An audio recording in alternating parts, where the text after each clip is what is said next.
Hi అండి, నమస్తే. Welcome back to our channel అమ్మ చేతి ప్రేమ. ఇప్పుడున్న ఈ మామిడికాయ సీజన్లో మ్యాంగో ఫ్లేవర్లో ఈ మోదక్ చేసుకుంటే చాలా చాలా టేస్టీగా ఉంటుంది. ఇంకా లేట్ చేయకుండా చాలా టేస్టీ అండ్ హెల్దీ రెసిపీ అయినా ఈ మ్యాంగో మోదక్ రెసిపీని తయారు చేసేద్దాం. ముందుగా స్టవ్ మీద ప్యాన్ పెట్టుకుని 1 టేబుల్ స్పూన్ వరకు నెయ్యి వేసుకోండి. ఇలా నెయ్యి కరిగిన తర్వాత 1/2 కప్పు వరకు పచ్చి కొబ్బరి తురుముని వేసుకోవాలి. ఇక్కడ ఈ పచ్చి కొబ్బరి తురుము ప్లేస్ లో మీ దగ్గర ఎండు కొబ్బరి ఉంటే దాన్ని కూడా తురుముకుని వేసుకోవచ్చు, లేదా డెసికేటెడ్ కోకోనట్ కూడా వేసుకోవచ్చు. ఫ్లేమ్ ని లోలో ఉంచుకుని ఈ కొబ్బరి తురుముని 2-3 నిమిషాలు ఇది కొంచెం లైట్ గా కలర్ చేంజ్ అయ్యేంత వరకు కూడా వేపించుకోవాలి. చూడండి, ఇలా 2-3 నిమిషాల పాటు మంచిగా వేపించుకున్న దీనిలోకి తురుముకున్న బెల్లాన్ని లేదా బెల్లం పొడిని ఇలా 1/2 కప్పు వరకు వేసుకోవాలి. నేనైతే బెల్లం పొడి వేస్తున్నానండి. అలాగే 3 టేబుల్ స్పూన్ల వరకు మ్యాంగో ప్యూరిని వేసుకోవాలి. ఈ మొత్తం రెసిపీకి ఒక పూర్తి మామిడికాయ అయితే పడుతుందండి. ఇలా అన్ని వేసుకున్న తర్వాత ఇదంతా కూడా బాగా కలిసేటట్టు కలుపుకోండి. ఇక్కడ బెల్లం పాకం ఏమీ రానవసరం లేదండి. కొంచెం బెల్లం కరిగి దగ్గర పడేంత వరకు కూడా ఇలా కలుపుతూ ఉండాలి. చూడండి, ఇలా దగ్గర పడిన తర్వాత 1/2 స్పూన్ వరకు ఇలాచీ పౌడర్ వేసుకుని ఇక్కడ కన్సిస్టెన్సీ చూడండి, ఈ విధంగా దగ్గర పెడితే సరిపోతుంది. ఇలా తయారు చేసుకునే ఈ స్టఫింగ్ చల్లారేంత వరకు పక్కన ఉంచుకోవాలి. స్టవ్ మీద వేరొక ప్యాన్ పెట్టుకుని 1 కప్ వరకు వాటర్ వేసుకోవాలి. అలాగే 3 లేదా 4 టేబుల్ స్పూన్ల వరకు ఇలా మ్యాంగో ప్యూరీని వేసుకోండి. ఇలా వేసుకున్న ఈ మ్యాంగో ప్యూరీ వాటర్ లో బాగా కలిసేటట్టు ఒకసారి కలుపుకోవాలి. దీనిలోకి 1 టేబుల్ స్పూన్ వరకు నెయ్యి వేసుకోండి. ఇప్పుడైతే దీనిలో 2 చిటికల వరకు సాల్ట్ వేసుకోండి. నేను వేస్తున్నప్పుడు వీడియో క్లిప్ అయితే మిస్ అయింది.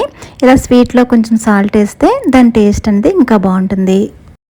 చూడండి, ఇలా వాటర్ మరగడం స్టార్ట్ అయ్యాక మనం వాటర్ ఎంతైతే తీసుకున్నామో సేమ్ క్వాంటిటీలో బియ్య పిండిని తీసుకోవాలి. అంటే 1 కప్ వాటర్ కి 1 కప్ బియ్య పిండి వేసుకోవాలి. ఇలా ఫ్లేమ్ ని లోలో పెట్టుకుని ఇలా ఒక వైపు నుంచి వేస్తూ ఒక వైపు నుంచి కలుపుతూ ఉండాలి.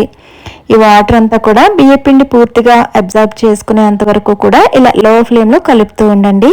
చూడండి, ఇలా వాటర్ ఏమీ లేకుండా బియ్య పిండి ఇలా పొడి పొడిలాడుతూ తయారయ్యాక ఇప్పుడు మూత పెట్టి దీన్ని 10 నిమిషాల పాటు రెస్ట్ ఇవ్వాలి. మనం ఇందాక ఆల్రెడీ స్టఫింగ్ చల్లారి పెట్టుకున్నాం కదా. చూడండి, కన్సిస్టెన్సీ ఈ విధంగా చల్లారే కొద్దీ ఈ విధంగా గట్టిపడుతుంది. ఇప్పుడు ఈ ప్యాన్ ని పక్కన ఉంచుకుందాం. చూడండి, మనం ప్యాన్ లో తయారు చేసుకున్న ఈ పిండి కూడా కొంచెం చల్లారింది. ఇప్పుడు దీన్ని ఒక ప్లేట్ లోకి ట్రాన్స్ఫర్ చేసుకుందాం. ఇలా ప్లేట్లో వేసుకున్న తర్వాత చేతిని తడి చేసుకుంటూ ఈ పిండి ముద్ద కొంచెం బాగా సాఫ్ట్గా అయ్యేంత వరకు కూడా ఒత్తుకోవాలి. కావాలనుకుంటే కొన్ని వాటర్ని అక్కడక్కడ జల్లుకుంటూ కూడా ఇది బాగా కలుపుకోవచ్చు. సాఫ్ట్గా కలిపితే మనకి చేసే మోదకులు అనేవి అంత సాఫ్ట్గా వస్తాయన్నమాట. ఎక్కడా క్రాక్స్ లేకుండా ఉండేటట్లు కలుపుకోవాలి. చూడండి, ఇలా ఇంత సాఫ్ట్గా ఉండాలి. నేను ఇక్కడ మోదక్ తయారు చేయడానికి మోదక్ చేసుకునే మౌల్డ్స్ని యూజ్ చేస్తున్నాను. చూడండి, ఇలా మౌల్డ్కి ముందుగా ఆయిల్ గానీ నెయ్యిని గానీ అప్లై చేసుకోవాలి.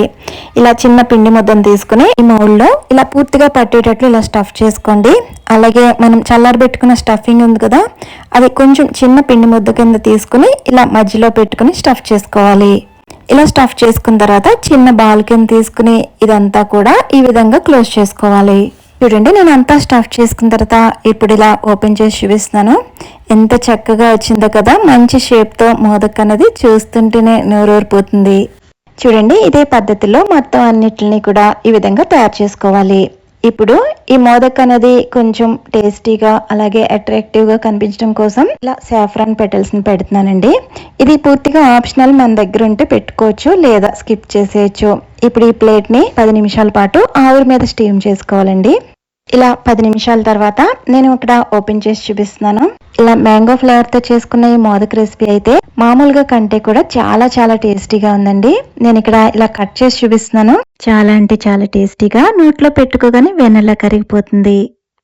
ఈ సమ్మర్లో పిల్లలకి హెల్తీగా టేస్టీగా పెట్టాలి అనుకుంటే ఇలా మ్యాంగోతో ఈ మోదక్ రెసిపీని ట్రై చేయండి. ఈ వీడియో మీకు నచ్చిందని అనుకుంటున్నాను. నచ్చితే లైక్ చేసి సబ్స్క్రైబ్ చేసుకోండి. Thank you for watching.